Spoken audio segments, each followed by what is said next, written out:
بسم الله والحمد لله والصلاة والسلام على رسول الله وبعد.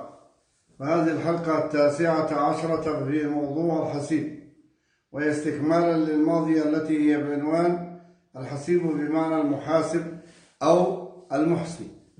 تصور لو أن معك صبغة، وكلما وقعت في مخالفة أو نحو ذلك قلت بالجدار هكذا، بعد مدة كيف ستجد لون هذا الجدار؟ في حال من السواد والتشويه، فالقلب أشد تأثرا من الجدار بمثل هذه الممارسات.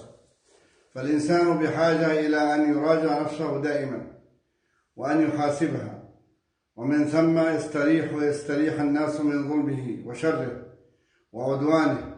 تستريح زوجته، ويستريح أولاده، ويستريح جيرانه، ويستريح أقاربه. هناك مشكلة كبيرة نعاني منها. أحيانا الواحد يتحير كيف يستطيع أن يعالج مشكلة بعض الناس واقع فيها. حينما يذكر الإنسان مشكلة من المشكلات وتبحث عن علاج، ما لك قريب، ما لك أخ، ما لك ابن عم، الأب، هذا كيف أنظره إلى الناس؟ كيف نظره إلى الناس؟ تجد أنه لا يعترف بأحد، ولا يذكر عنده أحد من أهل الفضل أو الخير إلا شتمه، ولا أحد من جيرانه ولا أحد من جيرانه ولا أحد من قرابته إلا ذمه وعابه بأقبح الأوصاف. فمثل هذا كيف يمكن أن تصلح حاله؟ فنحن بحاجة إلى معالجة وإلى محاسبة. والله تعالى يقول: فمن يعمل مثقال ذرة خيرا يره، ومن يعمل مثقال ذرة شرا يره. الزلزلة. جرى لمعاوية بن قرة لما جيء له بالطعام فأكل منه، ثم بعد ذلك ترك بعضه ونام، فلما أصبح وجده مسودا من الذر، فوزنه بالذر، ثم أزال الذر عنه ووزنه من غير ذر، فوجد أن وزنه لم يتغير. انظر كتاب الورع لأحمد بن حنبل.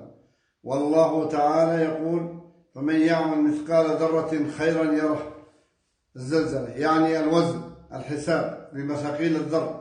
وجاء أبو العباس الخطاب، وجاء أبو العباس الخطاب بحبة خردل، وجاء بمجموعة من الذر ووضعها في كفة الميزان، فوجد أن حبة الخردل أثقل من الذر المصدر السابق. وإن كان مثقال حبة من خردل أتينا بها وكفى بنا حاسبين. فمن يعمل مثقال ذرة. الزلزلة. فهل نحن نتعامل مع أنفسنا بهذه الأمور الدقيقة ونحتاط ونحترز فيما نأتي وما نذر بهذه الطريقة؟ انظر إلى حال بعض هؤلاء. هذا رجل يقال له رياح القيسي، له ترجمة في سير أعلام النبلاء، أثنى عليه الذهبي كثيرا.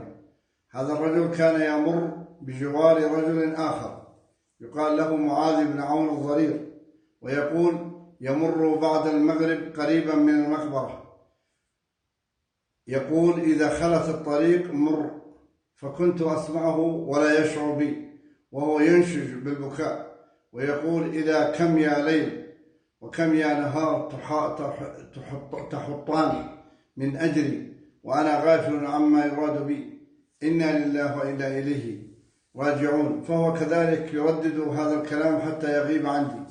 يقول: كل يوم يمر من هذا الدرب، إذا جاء المغرب يردد مثل هذا الكلام، يعني إذا غابت الشمس تذكر، وإذا أشرقت الشمس تذكر واعتبر. وكم تمر علينا من الأيام والشهور والسنوات ونحن لا نتعظ. وكان هذا الرجل يقول: لي نيف و40 ذنبا، قد استغفرت لكل ذنب 100,000 مرة. صفة الصفوة. نحن كم ذنبا عندنا؟ هو عدها فوجدها نيفا و40، واستغفر لكل واحد 100,000 مرة. وجاء مرة يسأل عن رجل يقال له ضيغم، كما يحكي ابنه مالك، يقول: جاء بعد العصر فسأل عن الوالد، فقلنا نائم، فقال أنوم في هذه الساعة؟ كره النوم بعد العصر، أنوما في هذه الساعة؟ ثم ولى منصرفا. يقول فأتبعناه رسولا، يعني من أجل أن يقول له ألا ننقذه لك؟ فتأخر الذي أرسلوه حتى غابت الشمس، فلما جاء قالوا غبت عنا طويلا، نحن أرسلناك عصرا من أجل أن ننقذه إذا رجع إلينا الرجل، فجئتنا بعد غروب الشمس. فقال هو كان أشغل من أن يفهم عني شيئا. يقول وأدركته وهو يدخل المقابر فوجدته وهو يعاتب نفسه قائلا قلت نوم هذا الساعة أفكان هذا عليك؟ يقول ما علاقتك أنت بالموضوع؟ لماذا تقولين هذا الكلام؟ يحاسب نفسه، يقول لماذا تقولين نوم في هذه الساعة؟ ينام الرجل متى شاء، وقلت هذا وقت نوم؟ وما يدريك أن هذا ليس بوقت نوم؟ تسألين عما لا يعنيك وتتكلمين بما لا يعنيك، إلى أن قال سوءة لك سوءة لك أما تستحين؟ يخاطب نفسه كم توبخين وعن غيك لا تنتهين، وجعل يبكي ويقول وهو لا يشعر بمكانه. فلما رأيت ذلك انصرفت وتركته محاسبة النفس لابن أبي الدنيا. يقول هذا الذي حبسني إلى المغرب، كنت أشاهد هذا الإنسان العجيب على كلمة قالها نوما في هذه الساعة، أينام الرجل بعد العصر؟ ثم جلس يوبخ نفسه كيف تقول هذا الكلام، مع أن هذا الكلام لا إثم فيه فيما يبدو، لكنها المحاسبة الدقيقة. كيف قلت مثل هذا الكلام؟ وما شأنك بالرجل؟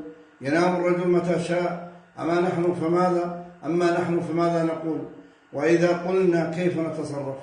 لو أننا واجهنا أحدا في الطريق وتصرف تجاهنا تصرفا غير جيد ونحن نمر بالسيارة أو نحو ذلك، قد تصدر من الإنسان عبارات يبدي فيها ابتعاضه من هذا الإنسان، وأن هذا الإنسان لم يحسن التصرف ولم يحسن الأدب أو نحو ذلك، أو أنه عجول، أو خلق الإنسان من عجل أو نحو هذا. هنا نحاسب أنفسنا، بل ربما لا نفكر في الكلمة التي قلناها، نقول إن شاء الله ما يصل هذا إلى شتم الناس وإلى سب الناس، ولكن الإنسان يبدي أحيانا امتعاضه من بعض التصرفات التي يرى فيها بعض الرعونات من بعض الناس. إلى هنا ونكون في اللقاء القادم. السلام عليكم ورحمة الله وبركاته.